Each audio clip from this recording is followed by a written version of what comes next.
Hello అండి. Welcome to our channel Konaseema అమ్మాయి ముచ్చట్లు. సంక్రాంతి 10 రోజులుంది అని అనగానే పల్లెల్లో అయితే పండుగ అనేది స్టార్ట్ అయిపోతుంది. దులపడాలు, కడగడాలు, ఇంకా పిండి వంటలు చేయడాలు, ముగ్గులు ఇలా చాలా. మీరేం వండుకుంటున్నారు ఈ సంక్రాంతికి? మేమైతే ఈరోజు గోరుమిటీలు చేస్తున్నాం. చూడండి ప్రాసెస్ ఎలాగో. కలుపుకోవాలో చూద్దాము. కేజీ మైదా పిండికి పావు కేజీ బొంబాయి రవ్వ తీసుకుని ఆయిల్ని కొద్దిగా మరిగించి ఆ పిండిలో వేసేసి చపాతి ముద్ర కలుపుకొని పక్కన పెట్టుకోవాలి. ఆ తర్వాత దాన్ని పొడుగ్గా చేసుకుని ఇలా ఈ చెక్క మీద అప్పడాల కర్రతో ఇలా అనుకొని షేప్ చేసుకుంటే గోరుమిటీలు అనేది రెడీ అయిపోతుంది. నాకైతే చేత్తో చేయడం రాదనమాట, అందుకే ఇలా చేస్తున్నాను. ఇలా పిండిని తీసుకుని చెక్కపై వేసుకొని అప్పడాల కర్రతో ఒత్తుకుంటే షేప్ అనేది వచ్చేస్తుంది. మా అమ్మమ్మ అయితే భలే చేస్తుందండి చేత్తో. మీ ఇంట్లో అలా చేసేవాళ్ళు ఎవరైనా ఉన్నారా? చేత్తో చాలాసార్లు ట్రై చేసాం కానీ మాకైతే అస్సలు రాలేదన్నమాట, అందుకే దీంతో చేసాము.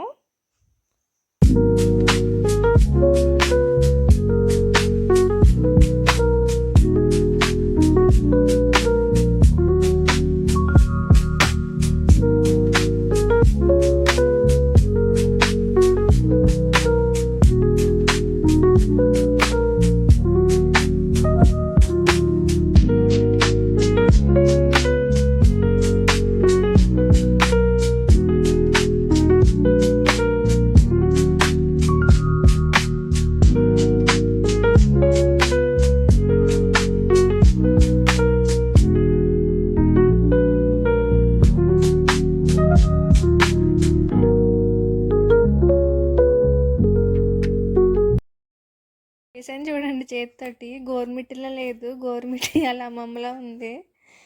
అందుకే నచ్చక ఉండి చేసాను మళ్ళీని.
గోరుమిటీలు అన్నీ చేసేసుకున్నాక ఆయిల్ పెట్టి హీట్ అయిన తర్వాత బాగా వేగిపోవాలన్నమాట.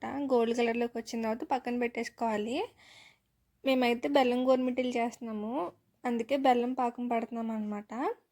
బెల్లాన్ని కొద్దిగా వాటర్ వేసి చూపిస్తున్నాను కదా, ఈ విధంగా ఉండొచ్చేలాగా తీగ పాకంలాగా కొంచెం పట్టుకోవాలి.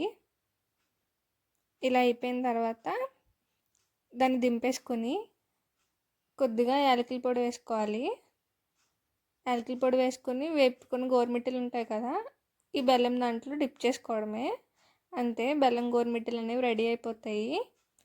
ఈ వీడియో నచ్చితే లైక్ చేసి మన ఛానల్ని సబ్స్క్రైబ్ చేసుకోండి. Thank you so much for watching.